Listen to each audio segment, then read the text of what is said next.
بالحب تلقاك البدور ضيف الأماني والسرور فيك العطايا والأجور يا مرحبا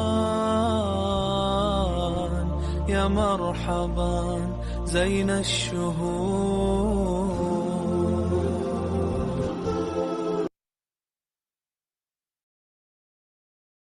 أعوذ بالله من الشيطان الرجيم.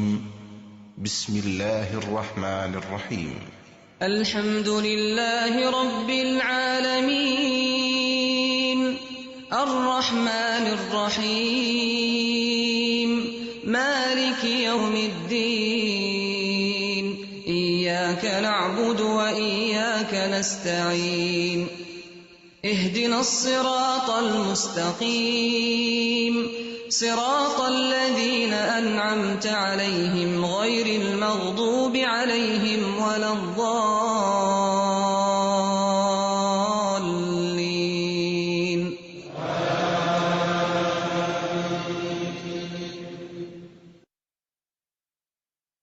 السلام علیکم ورحمۃ اللہ وبرکاتہ.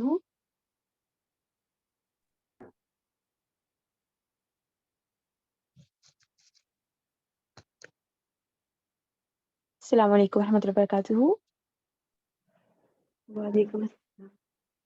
کیا حال ہے وعلیکم سب کا؟ السلام ورحمۃ اللہ وبرکاتہ. الحمدللہ. الحمدللہ الحمدللہ. چلیں اپنی نیتوں کو خالص کرتے ہیں اللہ سبحانہ و تعالیٰ کے لیے اور دعا کے ساتھ اللہ سبحانہ و تعالیٰ کی تعریف کے ساتھ اپنی کلاس کا آغاز کرتے ہیں انشاءاللہ.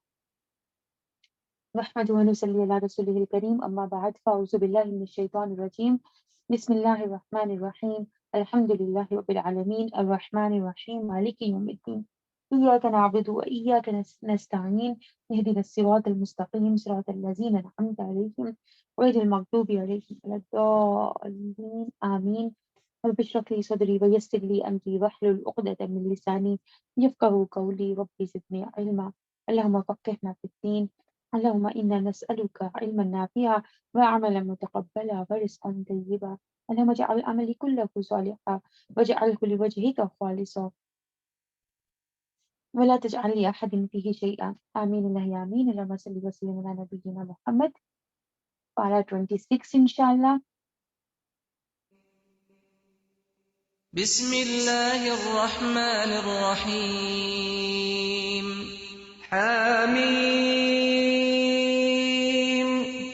تنزيل الكتاب من الله العزيز الحكيم ما خلقنا السماوات والأرض وما بينهما إلا بالحق وأجل مسمى والذين كفروا عما أنذروا معرضون قل أرأيتم ما تدعون من دون الله أروني ماذا خلقوا من الأرض أم لهم شرك في السماوات ائتوني بكتاب من قبل هذا أو أثارة من علم إن كنتم صادقين ومن أضل ممن يدعو من دون الله من لا يستجيب له إلى يوم القيامة وهم عن دعائهم غافلون وإذا حشر الناس كانوا لهم أعداء وكانوا بعبادتهم كافرين وإذا تتلى عليهم آياتنا بينات قال الذين كفروا للحق لما جاءهم هذا سحر مبين أم يقولون افتراه قل إن افتريته فلا تملكون لي من الله شيئا هو أعلم بما تفيضون فيه كفى به شهيدا بيني وبينكم وهو الغفور الرحيم. سورۃ الاحقاف مکی سورہ ہے